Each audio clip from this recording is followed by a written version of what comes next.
Going? Recorders. Recorder's going? Okay, so do I. Okay, cool. Yeah, I just want to keep everything cool. I'm not going to like come close to you guys. I don't have any weapons. I'm not a weirdo. I'm not going to do that stuff. But can I ask for your guys' names and badge numbers? I'm Officer Dewey. Thank you. My badge number is 119. Thank you, sir. Officer Fritz, 602. Thank you, sir. And Wes, 663. Okay. Am I being detained? Not at the second we're Okay. able to talk to you. Thank you. What crime has been committed, is being committed, or is about to be committed? Can you tell me that? As of right now, we haven't talked to anybody else. We just saw you here. Okay. We got some calls that... So this is probably the 5th time they've called you guys in the last few days. What I'm doing is completely legal. I looked up the rules, the laws, the municipal codes on the ingress, egress, for example. Like, they got their cars parked on the sidewalk, like that right there, not ADA compliant with municipal code. You can look it up. 4.707, chapter 3. If I want to, I can go get a chair and sit in their driveway and block all their traffic coming in and out. If I want to be a real dick, I could do that, because the law allows specific certain... Buckle up, because what you're about to see isn't just another First Amendment audit, it's a full-on collision between knowledge, power, and the uncomfortable truth of how some officers respond when a citizen knows the law better than they do. This encounter starts calm, almost casual, but beneath that surface is a powder keg waiting for a spark. Our filmer, Anthony, walks into this moment armed with nothing but a camera and a razor-sharp understanding of municipal codes, ADA standards, and constitutional rights. And that alone is enough to rattle the officers who show up. As the minutes unfold, you'll see a textbook example of how quickly just a conversation turns into a detention without reasonable articulable suspicion, without probable cause, and without any clear legal footing. The officers arrive with confidence, but the moment Anthony starts quoting specific statutes, codes, and case law, that confidence begins to wobble. Pay attention to the shift. At first, it's polite. Then uncertain. Then confrontational. This entire video becomes a masterclass in why knowing your rights isn't optional, it's essential. And by the end, you'll understand exactly how fragile authority becomes when it's forced to stand toe-to-toe with facts. Well aware of how the law works. I'm not making any threats of no calls to violence. Nothing. Matter of fact, these last people right here, this guy right here in the black shirt, go ask him about me. I just had an interaction with them. If you guys want to do that, I'm not going anywhere. I'm hanging around here. I'm not trying to hide from you guys or anything. If I'm not standing right here after you talk to them, it's not because I'm running away. It's just because I'm probably walking around the block.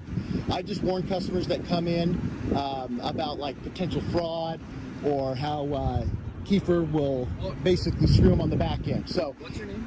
My name's Anthony. Or, yeah. Anthony, if you'd be willing to, could you just take a seat on the curb and then I can go? Am I being detained? Okay, then I'm free to go, right? Yeah, I mean... Okay, I'm trying to help you guys. Sir, what? Yeah, you're being detained. For what? What crime am I? For what? We're gonna find out. Yeah. Sorry, what am I being detained for? Disorderly conduct. Have a seat. Disorderly conduct? Yeah. Have What? a seat. You're How? being detained. Have a You seat, have- or you're gonna end up in handcuffs. Why do you? Just chill out, dude. Hey, dude, I'm telling you to have a seat. You are being I'm detained. disabled. I'm disabled. Okay. Okay. You're a big guy. I'm a right? Right here is where the tone of the whole encounter becomes crystal clear.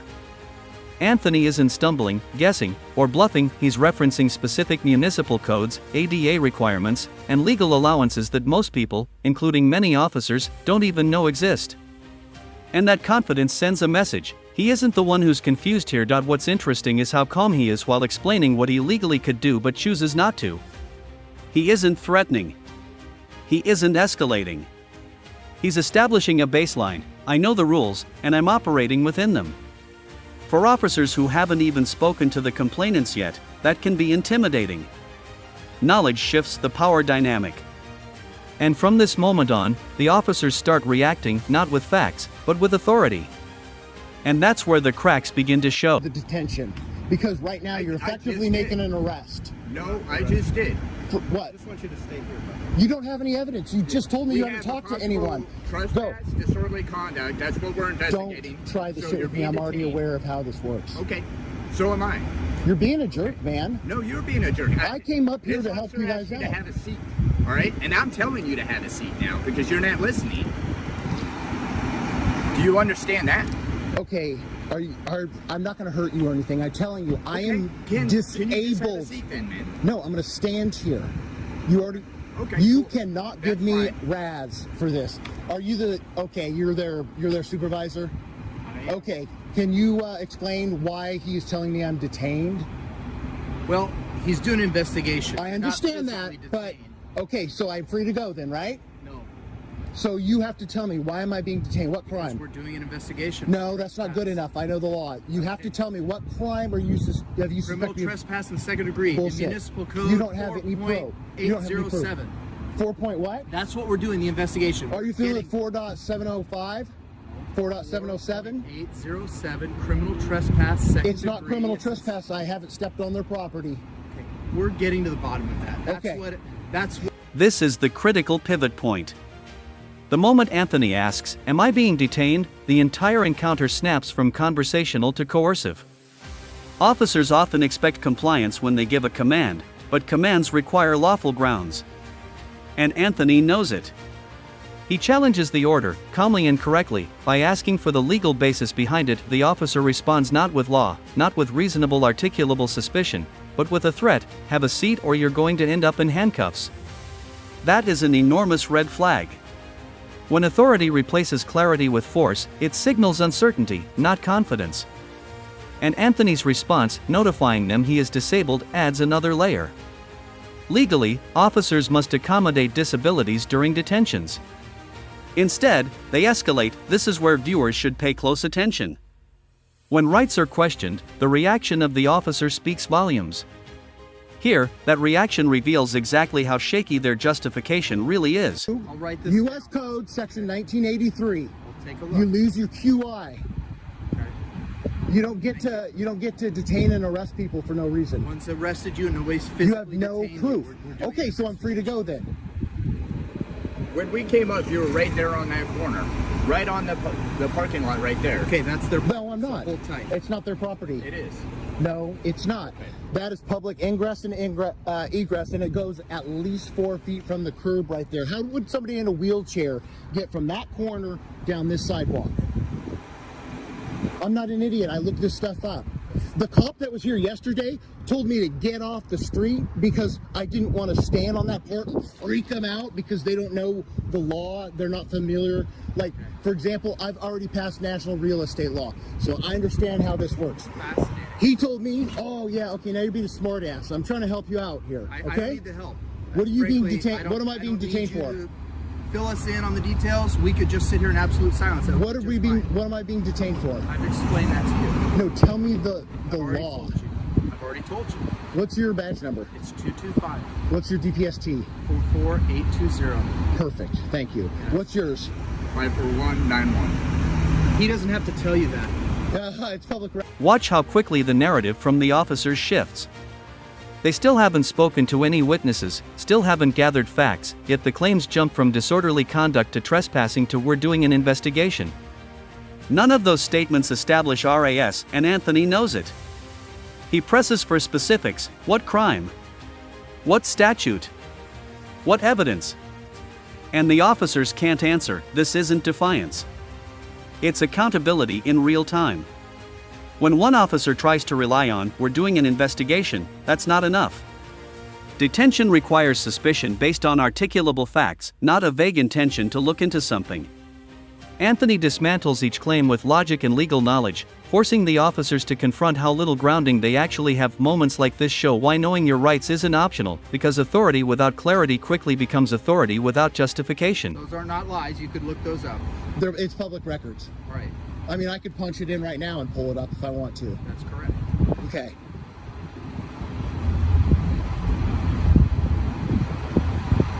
So what are we waiting for? Waiting for the officers to go talk to the people inside who called us about your behavior. When they have made a determination or figured things out, we'll go from there. This is And like the 5th time they called you guys. You guys leave every time. And I've been... I haven't met you yet, so... Dude, I got assaulted right there yesterday, and the cops that came out, I called 911. Somebody came off the property on the public property right there, assaulted me. I have the film. It's already uploaded. I'm sending it to Sergeant Maloney. Okay. Okay? I got assaulted. I showed Fox and Tio when they came out, and they didn't do shit. They just got in their squad cars and left. I was assaulted, broke my phone case, and see the camera lens right here? That's cracked now too. I It's can't not a see it, cheap but phone. I see that. It's an iPhone. So I'm sorry. I'm well aware of the law. So if you guys try to arrest me here, it's not going to go anywhere. Okay, well, if I had $1 for every If time you're I heard going to violate my civil rights, no one plans on violating your civil rights. We'll make an arrest if there's probable cause. probable cause so you don't have any RAS right now to keep me detained. I'm not doing any You just investigating. admitted I'm that. sitting here bantering with you. I'm doing Okay, so I'm zero free to go? investigating. So no, I've already told you that. That hasn't changed. I'll let you know the second it changes. You can. No, you can't just detain people for no reason. You have to have. We're doing an investigation. You have to do that first. Do what first? Explain. Do this. your investigation and get your so-called proof or reasonable articulable suspicion first. You have to get that We've first. got that. You were on their property. Here the tension shifts again, but this time it's intellectual. Anthony isn't just quoting laws, he's explaining physical access, ADA path requirements, and public easement logic that officers clearly haven't considered. And instead of addressing the facts, one officer resorts to sarcasm. Fascinating.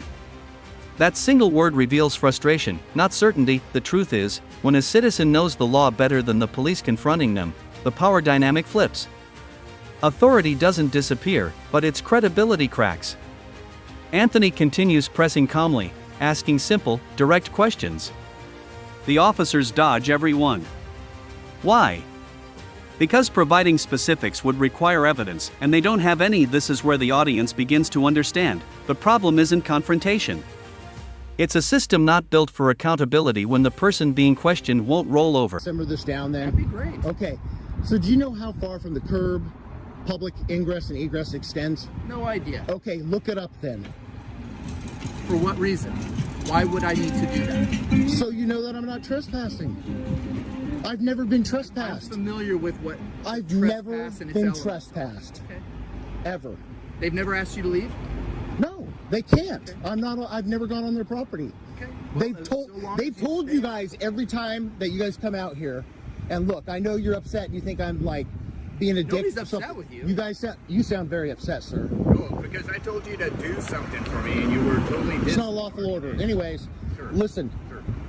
I'm not trying to be a jerk. I'm just saying there's public ingress and egress from the That's curbs. debatable. So they're going to pull up the blueprints. They're going to go down to the county clerk's No, office. That's not how probable cause is established. It's a more likely than not standard. Experience to figure out. Okay, can you show me where they said I was at on the property? Okay, your questions designed to get me to dive into the minutia of this are ridiculous. Of course I can't. I just got Okay, here. I've show been me talking what- to can you you the show me entire where? time. No, I can't. I don't know where they're talking about. I'm not the one doing the investigation. I'm just standing here bantering back and Okay, forth can with you tell me where they said I was at on their property? Oops, sorry. I'm not trying to come towards you. I just I tripped. don't get why you don't understand what he's telling you. We've been here talking with you. Yeah, and you said you're detaining me. So effectively, So by this other time, officer can conduct his investigation. that doesn't matter. I don't have to help. This entire section reveals something bigger than a single encounter. It exposes a pattern, repeated calls from the same business, repeated officer responses, and repeated failures to act when Anthony was the victim instead of the accused. He describes being assaulted, having his phone damaged, and calling 911, only to be dismissed. Yet when the business calls him in, officers show up eager to detain. That contrast is critical. It shows how authority can be influenced by who calls, not by what actually happened. Anthony isn't yelling, isn't threatening, he's documenting. And the camera becomes a witness not just to this moment, but to the imbalance of how enforcement is applied. Without footage, his assault would have vanished into thin air. With footage, the story changes, not because officers want it to, but because now the truth is If you committed a crime, Dude, then you're gonna... this is the fifth Are you time from they've Eugene called. originally? This is the fifth time they've called you guys out. And every time you guys get back in your cars and leave. Well, each Well, time maybe it'll be 6. I don't know. Yeah. Maybe it'll be 6. But at this point, it's harassment. I've already called, and I've started a Say the harassment. same about you, bud. If you're out here harassing them and they're I'm not customers. harassing. Do you know what's harassment then? I don't know. You said you contacted their customers Yeah, as they're coming in. Which I can do. I can talk to people on the Yeah, sidewalk. you sure can. So Okay, that's what thank we're you. doing here too, right? So how are we harassing you? So Because if then that's I'm what standing you're here harassing them. and somebody over there Okay. Can hear me? So what? As long as I'm not making any threats or calls to action, that would be violence, right? Correct? I'm not doing any of that. They don't have any film. I have film of them threatening me. Well, are you going to show it to us? No, because last time it didn't do any good. I'm going to take this and I'm going to send it all. I'm going to talk to Sergeant Maloney. Okay, well, that's I just- your complete prerogative. I've talked to him for quite a while. Hopefully I can trust him. I don't know you. I think you I don't can know trust you, him. but you sound. Sergeant Maloney's a good guy. He sounded like, honestly, he did sound like he I've was a known him good for 20 dude. Years. I think the world. And I'm not trying to be rude, but I don't know you. You just walked out a few minutes. I talked to him for like an hour. He sounds like a guy that'll actually do something about me getting assaulted, my private property being damaged, and these guys harassing me. It's a waste of resources for you guys to come out here when I'm doing a 1A Can I pose protected. one quick question though regarding that? What exactly are you doing here? Why do they keep calling? Because when I talk to people, which is legal for me to talk to them, Okay. I just warn them about potential. This final escalation shows the breakdown in real time. The officers now openly admit they don't know the property lines, don't know the ingress boundaries, and haven't verified anything. Yet they continue detaining Anthony solely based on a vague allegation and more likely than not, which isn't how detentions work. Probable cause is more likely than not. Detention requires RAS a much lower threshold but still something they must articulate. Anthony keeps asking for clarity, and they keep dodging. The frustration you hear isn't from him, it's from the officers realizing they've backed themselves into a corner. Their investigation hasn't begun, yet they've already taken away his freedom to leave. That's unlawful detention by definition. This moment shows the danger of authority used first and justified later. And the camera ensures we don't miss a second of it. That business is just as good or better with me out here. So how would I be harassing and disturbing them? I'm not delving I've got. into their That's the thing is, hiring I practices. know every time I bring up something like that, you guys, that's your answer every time is, oh, I don't want to argue or I don't know about this. No. I'm not trying to be a jerk. I'm just saying, like, look, man, at this point, it's harassment. They're wasting your time. I wouldn't categorize it harassment if you're coming down here to Talk to people. antagonize. Well, I mean, that's probably what you're saying to yourself, but I don't think that's necessarily. So what how's you're that doing. illegal? I never said it was illegal. Okay. I said it's probably what you're telling yourself to justify what you're doing. Oh my God. Okay. That doesn't matter. Correct. It doesn't matter. I mean, You're right. you can call me a jerk and the F slur and Who's gonna stuff, call and you you a have. jerk or the F word. I'm just saying you have protected, a right to do that. I'm sure you're have no professional and interest you in wouldn't do doing that in there. But what I'm don't. saying is, you're not, as long as we're not threatening anybody, right? We're not threatening anybody. We're not making any calls to action for violence. All I'm doing That's is a great talking to start. people that are out in the public forum. I'm filming for my protection because I got assaulted yesterday, and I'm letting people know not to get screwed by the managers and the finance people, and that's what they don't like because I warn the people when I talk to them out here in public. Or if I see them walking up there and they can hear me while I'm on the that's all sidewalk. it is. What you've just watched is more than a confrontation, it's a case study in the importance of knowing your rights and holding authority accountable. Anthony stood his ground with composure and factual clarity, while the officers struggled to articulate the legal basis for the detention they were enforcing. From shifting accusations to vague claims of investigation, this encounter highlights a critical truth. When power isn't paired with proper understanding, it can easily cross into overreach. Whether you agree with Anthony's approach or not, the legal principles are undeniable. Detention requires reasonable articulable suspicion. Arrest requires probable cause. And neither was demonstrated.